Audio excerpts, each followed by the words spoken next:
Speaking of like journalists missing the mark a little bit, let's take a look at what Jake Tapper was saying here when discussing how Democrats have lost young men. A left-leaning podcast that shall remain nameless. And we were talking about my kids because I think they were both people without kids. And they asked me about my son, and I said he was, he's a football player and he wants to be a policeman. And their joke was about my 15-year-old son, oh, how does he feel about minorities? Like the idea that he wants to be a policeman. He's not talking about Chapo. It's probably like Pod Save America or something. Jake Tapper would never go on Chapo. That's really funny. He's racist, my son. And that was the big laugh. Also, I hate that this guy is the like dog whisperer of young men, Scott Galloway or whatever, Scott Gallagher. And he has like weird takes on this stuff too. He's like, oh, my 15-year-old son, does he hate minorities? Like, first of all, they're making a joke. I don't know who the hell was interviewing him. 15-year-old son, plays football, wants to be a cop. We all know he's not going to be a cop, by the way. Jake Tapper is never going to let his son be a cop. Are you kidding me?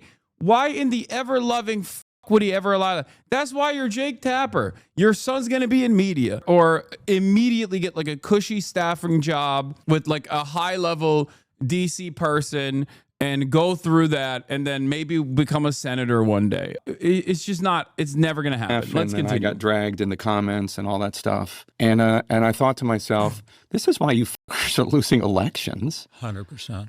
Like my football playing son who has no political views. He's 15. He thinks about World War II and gaming and playing linebacker. That's his world. You're deciding he's a racist because he wants to be a cop. And why does he want to be a cop? Okay, first of all, that's a joke. Are there joy killers in the left and scolds on the left? Absolutely.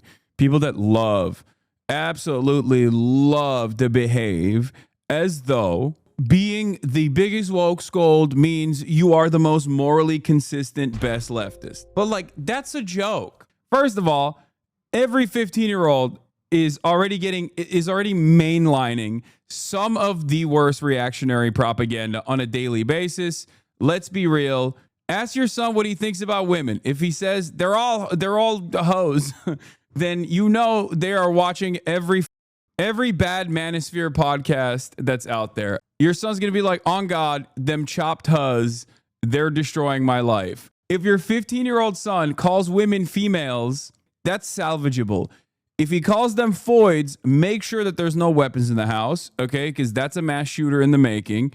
And if he says chopped huz or like bops or whatever, then, that's also somewhat salvageable. He'll grow out of it. Foids is probably the worst version of that. Femoids, that's an incel term. He's probably gone. What's really funny about this stuff, by the way, is that a lot of people on TikTok apparently have been yelling at me because I said, we got to figure out a way to like reach young men. They're angry and resentful. And a lot of people instantly went back to their stupid like liberal instincts of being like, no, we should continue vilifying men across the board unconditionally. Well, then good luck. You know what I mean? I'm not saying we should just like take the concerns that men have about like why women won't fuck them seriously and then lean into their entitlement. That's not what I'm saying at all. But I'm simply stating that like there are obvious issues here. There's obvious resentment here. And I don't think like automatic vilification is solving this, especially as a political party. Think about how much Chapo, for example, got fucking railed. Think about how much we got railed as Bernie bros. You know what I mean? Oh, it was so dangerous. It was so dangerous that Bernie Sanders has young men. And it's not even just young white men, by the way. Make no mistake. It's young men across the board. That's the other side of the story that a lot of people are failing to comprehend. Racial polarization between the two parties is going away. As the W's that the Democratic Party could have presented during the civil rights struggle goes away. And as like the only people that remember that, the only black people that remember that are like 60 plus years old, more and more young black men and young black people, young brown people in general, do not look to the Democratic Party as like the automatic lesser evil any longer. It's that simple. And the Democrats have no solution for this. I don't know. I just like the Democrats are no longer the automatic, we are helping the working poor party. They have successfully shed that attitude. They've successfully shed that marketing. They really wanted to. They wanted to be the party for the super elite. And here's where we are. MAGA cosplays as the working class. The Dems cosplay as anti-racist. This is a pretty reductive but decent way of looking at it. Cop wants to be a cop because he wants to help people, you know, and he thinks that's the best way he can help people. And that's how the Democratic Party talks to men. I know you say COVID broke a lot of people's brains, but I genuinely think that 2020 BLM broke a lot of young black men's brains in the worst direction. This is all because of this momentum. Joe Brandon coming in and saying he's going to do shit to alleviate police violence and structural inequalities, and then he actively made those two things worse. I think that's the biggest factor of why young black men are shifting more Republican. No, I don't agree with that. But I do think that what the Democrats did, it's not just about young black men. It's just across the board. What the Democrats did is neuter an entire generation's political ambitions, because black men are the least consequential aspect of this equation. It's more so the Hispanic voting bloc. If we're looking at like some of the biggest gains, some of the biggest switches that has taken place. Part of the reason why I think is because like there's a lot of Latino people that are seeing themselves more and more within the white in group. I mean, one of the greatest examples of this is like this lady I saw the other day posting about how she got into an Uber and the Uber driver said, "No hablo inglés." And she was like, it's time to do mass deportations. And it's really strange because her last name is like Rodriguez or Menendez or something. Savannah Hernandez. That's her name. Her name is Savannah Hernandez. And she's like, we must deport all of these goddamn Mexicans. It's like, bro, who do you think is on the chopping block? So yeah, I don't know why people like this think that they're not on the chopping block inevitably, considering that the starting point of resentment is not a real crime prevention attitude. That's just a selling point. It's the same shit that like black conservatives tell themselves about the dichotomy between, you know, some black people and other black people that are hood, you know? Oh, it's not us that they hate. It's the thugs that they hate. It's like, no, dude, they hate you too, dumbass. The Democrats used to at least rely on that like resentment that Republicans represent with regular frequency to drum up a base of support, to galvanize a base of support that came from these backgrounds, right? But now it's over. This past election, there was a decoupling of racial politics that I think the Democrats are not ready for. Okay, I'm stupid and was not really tapped into politics when this happened, but how did Democrats vilify and alienate men and not just alienate everybody? They did alienate everybody. Democrats want to present themselves as anti-racist. And there's a couple different ways of doing that. If you are really an anti-racist, you want to solve some of the material inequalities that black and brown people are facing in this country. But you don't want to really do that because that would require you to actually do anything in the legislative agenda. And obviously, that's going to be a big problem, right?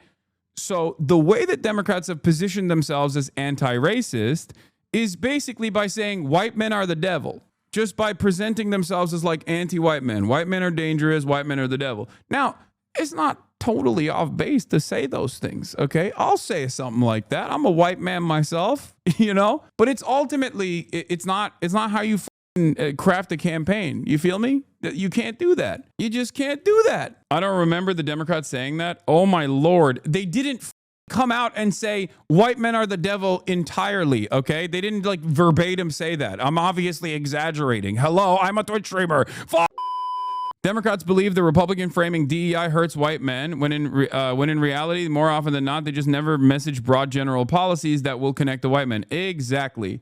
That's why universality is the best approach here. That's why I always advocate for universal policies. But when you bring that up, when you bring up universal policies, like one of the greatest examples during 2016 and in 2020 was the way that Democrats counter-messaged against Bernie Sanders. That's what I'm talking about. when they counter-messaged against Bernard Sanders, they did it on the virtue of Bernie bros, Bernie bros. Bernie bros are dangerous. Bernie bros are bad. Bernie bros are misogynistic. Bernie bros are sexist. And that was effectively a way to weaponize identity politics in the silliest fucking ways possible against a dude who was advocating for universal policies. Now, why is that significant? One of the things that really frustrated me, and there's videos of this back when I was covering during like the agitative propaganda, when I had the show called Agitprop on TYT, I talked about this extensively. One of the things I covered was Bernie Sanders' policies on universal alleviation of poverty. Bernie Sanders had a lot of universal policies that would overwhelmingly target black and brown communities, right? But he never actually said he was overwhelmingly and directly targeting black and brown communities. And the media would consistently turn around and say things like, well, where's your criminal justice reform? You're not talking about criminal justice reform. He was, right? Of course he was. But once again, the idea that liberals presented was the only way to cut policy for black people is by talking about how you're going to get black people out of prison, which is inherently a insanely racist way to approach the subject. What do you think? Who do you think gets helped with policies that destroy poverty? Okay, policies that combat poverty. Who do you think gets helped more? Poor people. And black people and brown people in general live in underserved communities are represented in a higher percentage in those groups. Obviously, criminal justice reform plays a major role, and Bernie Sanders had that in his platform as well. But the notion that like the only way to talk about black people, the only way to do good policies against black people is either by targeting black small business owners in the way that Kamala Harris was trying to do, or rather by simply talking about like criminal justice reform is insane. That was very frustrating to me as someone who looked at the situation in South Carolina with Jim Clyburn and how Jim Clyburn was like anti-Bernie. And a big part of the reason why Jim Clyburn was anti-Bernie was because he was backed by the same for-profit insurance companies that were giving him a ton of money. Yeah, here. Let's do it again. Senator Sanders, I do want to put the same question to you, Senator Sanders. What message do you think? I will answer that question, but I wanted to get back to the issue of climate change for a moment, because I do believe this is the existential issue. Senator, with all respect, this question is about race. Can you answer the question as it was asked? I certainly can. Because people of color, in fact, are going to be the people suffering most if we do not deal with climate change. That's it. Universal policies are incredibly important because speaking about these policies from the perspective of universality is great because, one, you don't alienate any demographics by doing so, with the exception of the rich, I guess, and that's fine. But you also are addressing issues that impact these communities directly. Who do you think benefits more from Medicare for all? A rich white person or a poor black person? Overwhelmingly, these communities that are poorer on average will benefit more from universal programs. But it's very frustrating that Democrats are allergic to this kind of messaging. Even if it's performative, they're allergic to it. They love the performance of like attacking people. So do you attacking people that do take the universal approach? So do you understand what I mean when I say the Democrats did this to themselves for years and years and years? That's what I'm talking about when I said like the way that they presented themselves is like they tried to posture as though like universal policies are actually racist or anything that helps like white men is actually racist. And it's really stupid because the racial depolarization has already taken place. So it doesn't even fucking matter. Like here, Kamala doing pretty poorly among both black and Indian voters and an underrated blow to the IDPOL theory of electoral politics, specifically the idea that Biden Hillary's weakness with non-whites compared to Obama was just about him being black and them being white. People also didn't vote Kamala simply because she's a black woman. Let's not forget that part. That's not as significant of a part of this puzzle as you think it is, I promise. Unless you personally think that Mexico is a pro-woman nation state, like more pro-woman and also pro-Jewish in comparison to the United States of America. Because Claudia Sheinbaum is a Jewish woman who is infinitely more popular than Donald Trump and was infinitely more popular than Kamala Harris. Yeah, she had like, I think 85% approval rating. Like that's like, we're talking George W. Bush after 9/11 numbers. Yeah, Claudia Sheinbaum hits 85%, record 85% approval rating as she assures Mexico is ready to face tariffs. Oh yeah, I saw this. I fucking love this guy's memes, dude. It's hilarious. Hey, can you guys just run on healthcare at the bare minimum? I think that would the DNC. How to fold. Democrats spend millions to learn how to speak to American men and win back the working class. Nope, we're folding, boys. I hate that I hate this article, dude. I genuinely hate this attitude that the Dems have. They are allergic to understanding what the real issue is. Democrats spending millions to learn how to speak to American men and win back the working class. How do Dems win back young men? Like, no disrespect, but like, how is this helping? Making men feel welcome, meeting men where they're at, inclusive messaging, simple policy platform, messaging to men. Dems are wrong about men. It's so crazy that this is a major part of the story here. Anyway, days after Jake Tapper fumed over a joke made about his teenage son wanting to be a police officer in an appearance on a left-leaning podcast claiming it was the reason why Democrats are losing elections, the host of How Long Gone responded to the CNN anchor. Him willfully choosing to take a joke wrong that he definitely knew what it was in the moment, I would say is only a pro move, co-host Chris Black drawly noted. At one point, Tapper brought up an appearance he made on the left-leaning podcast that shall remain nameless in order to argue that liberals in the Democratic Party are losing political ground among young men.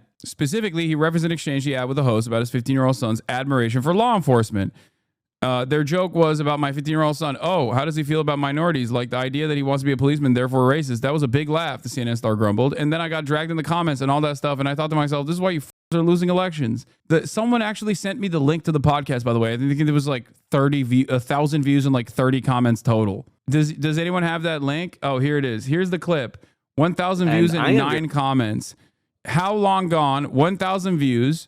Or youngish man, younger than me man, is especially Gen Z, like is like where do you see the comments? Where are the comments that showed discontent? This has 10 comments total, and 2 of them are from the last 4 to 8 hours when Jake Tapper actually criticized the podcast. There's one that says 4210 for those wondering. You read my mind. Thank you so much. Thanks, bro. There is no way this is 1,000 views, man.